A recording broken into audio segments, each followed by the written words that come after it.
बड़ी खबर इस समय आपको देते हैं। नेशनल हेराल्ड केस से जुड़ी हुई मिल रही, जिसमें गांधी फैमिली को फौरी राहत मिली है। दिल्ली की राउस एवेन्यू कोर्ट ने ईडी की ओर से दाखिल चार्जशीट पर संज्ञान लेने से इनकार कर दिया है। कोर्ट ने अपने आदेश में साफ किया है कि मनी लॉन्ड्रिंग की जांच, उससे जुड़ी हुई प्रक्रिया तब तक वैध नहीं मानी जा सकती जब तक कि अपराध में विधिवत एफआईआर दर्ज न हो। अदालत ने यह भी कहा कि जिस एफआईआर के आधार पर मनी लॉन्ड्रिंग की जांच होनी थी, वो अब तक दर्ज नहीं की गई है। साथ ही कोर्ट के मुताबिक सीबीआई ने अब तक इस मामले में एफआईआर दर्ज करने से परहेज किया है।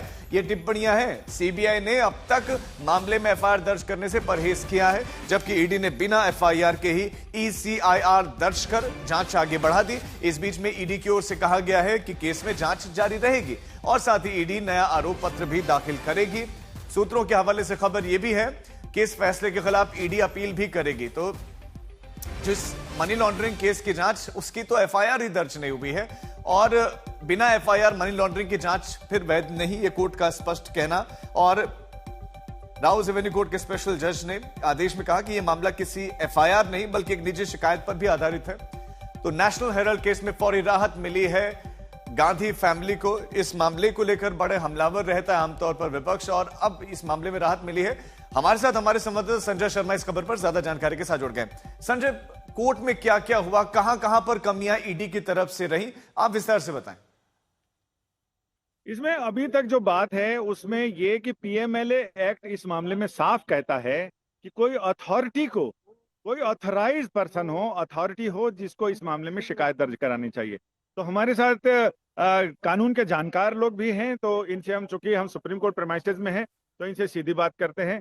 तो ये बताइए कि ये सुधी जी हमारे साथ हैं। सुधी जी, ये पीएमएलए एक्ट जो टेक्निकल इश्यूज की बात कोर्ट ने की है, उसको हमारे दर्शकों को समझाइए कि टेक्निकल इशू एक तो ये है कि पीएमएलए एक्ट स्पष्ट रूप से बहुत सारी चीजों का क्लियर करता है। पीएमएलए एक्ट स्पेशल एक्ट है जिसमें गवर्नमेंट को ये अधिकार है कि वो ऑथराइज करे उसको कंप्लेन करने के लिए। Private party like police station में जिस तरह से आप प्राइवेट पार्टी कंप्लेंट फाइल कर सकती है, वो उस तरह से कंप्लेंट वो नहीं लेती है।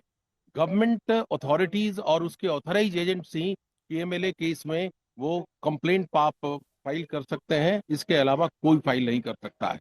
तो कंप्लेंट ही, जब प्रोसेस ही गलत है तो उसके ऊपर कोर्ट कॉग्निजेंस नहीं ले सकता। तो अब हमारे सूत्र जिनसे हमने बात की अधिकारियों से, उनका ये कहना है कि अब इस मामले में जो सबसे ज्यादा अफेक्टेड विभाग हैं, जैसे इनकम टैक्स विभाग है जिसको खामियाजा भुगतना पड़ा, और बाकी I&B मिनिस्ट्री है जो इस तरह के अखबारों इन सबके लाइसेंस देती है, या बाकी और कंपनी मामलों का प्रभाग है, तो वो सारे लोग हो सकता है इस मामले में शिकायत दर्ज कराएं और मामला ये दूसरे रास्ते से अपनी मंजिल तक पहुंचे। अभी तक तो डॉक्टर सुब्रमण्यम स्वामी मार्ग से पहुंच रहा था, अब हो सकता है कि सुब्रमण्यम स्वामी मार्ग के अलावा कोई दूसरा लूप लाइन लेकर ये मामला आगे बढ़े। ठीक है संजय, आप हमारे साथ बने रहिए, आपके पास हम लौटते हैं। राउस एवेन्यू कोर्ट के फैसले पर खुशी जताते हुए कांग्रेस ने इसे सत्य की जीत बताया है।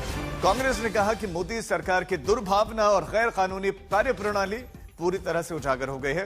सोनिया गांधी और राहुल गांधी के खिलाफ प्रवर्तन निदेशालय की कार्यवाही को कोर्ट ने पूरी तरह से अवैध और दुर्भावनापूर्ण पाया है। कांग्रेस ने कहा कि राजनीतिक रूप से प्रेरित अभियोजन अब देश की जनता के सामने पूरी तरह बेनकाब हो चुका है। कांग्रेस ने एक्स पर लिखा कि हमारा नेतृत्व सत्य और हर भारतीय के अधिकारों के लिए लड़ने के लिए प्रतिबद्ध है। हमें न डराया जा सकता है, हमें न झुकाया जा सकता है, क्योंकि हम सत्य के लिए लड़ते हैं। बस आपसे ये जानना चाहती हूँ कि जिस तरीके से कोर्ट का ऑर्डर आया है, इतना हल्ला मचाता सोनिया गांधी और राहुल गांधी के नाम पे नेशनल हेराल्ड केस। देखिए, सच्चाई ये है कि सत्तारूढ़ पार्टी सबसे ज्यादा हल्ला, शोरगुल, मीडिया कवरेज और प्रोपेगेंडा करने में माहिर है।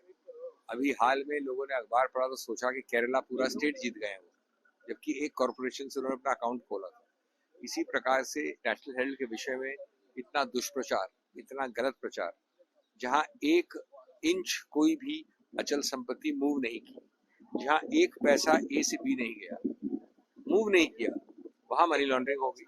इतना बड़ा एक सुपर स्ट्रक्चर इमारत बनाई गई, जैसे बड़ा कांड हुआ है। एक कंपनी बनाई गई AJL को डेट फ्री करने के लिए, यंग इंडियन, और यंग इंडियन ऐसी अजीबोगरीब कंपनी है जो एक पैसा डिविडेंड नहीं दे सकती आपको। आप उनकी डायरेक्टर हैं, आपको एक गाड़ी घोड़ा नहीं मिलता, प्रॉफिट नहीं मिलता, फिर मनी लॉन्ड्रिंग होगी। तो आज एक राउस एवेन्यू की कोर्ट ने ये कह के कि आपका ये कांग्रेस भी लेने लायक नहीं है, मतलब कांग्रेस लायक भी केस नहीं है, वो खारिज कर दिया। तो सच्चाई का आप देख रहे हैं क्या हो रहा है। इतिहास याद आ रहा है जब यही भारतीय जनता पार्टी के पूर्वज मात्र संगठन अंग्रेजों की फौज में भर्ती होने का ऐलान कर रहे थे और कांग्रेस के नेतृत्व में, गांधी और नेहरू के नेतृत्व में देश आजादी की लड़ाई लड़ रहा था। उस समय नेशनल हेराल्ड ही आवाज था स्वतंत्रता संग्राम सेनानियों का। मैं इतना ही कहूंगा कि आज सच्चाई फिर जीत गई। मोदी सरकार के चेहरे पर इतना जन्नाटेदार तमाचा है जो ईडी का दुरुपयोग किया था। मैं यही कहूंगा, सत्यमेव जयते। तो राउस एवेन्यू कोर्ट के फैसले पर कांग्रेस पार्टी खुश है, लेकिन बीजेपी ने कहा कि खुश होने की आवश्यकता नहीं है, यह सिर्फ अस्थायी राहत है। कांग्रेस पार्टी इस पर जश्न मना रही है कि कॉग्निजेंस लायक तक इसको समझा नहीं, तो बीजेपी कह रही है कि गांधी परिवार के लिए यह सिर्फ अस्थायी राहत है। नेशनल हेराल्ड केस को भारतीय जनता पार्टी प्रमुखता से उठाती रही, आरोप गांधी फैमिली पर लगाती रही, मुचलके पर है, जमानत पर है, ये लगातार कहते रहे, एक बहुत बड़ा हथियार के रूप में इसे इस्तेमाल जो है बीजेपी करती रही। और अब बीजेपी कह रही कि ये अस्थायी है सिर्फ।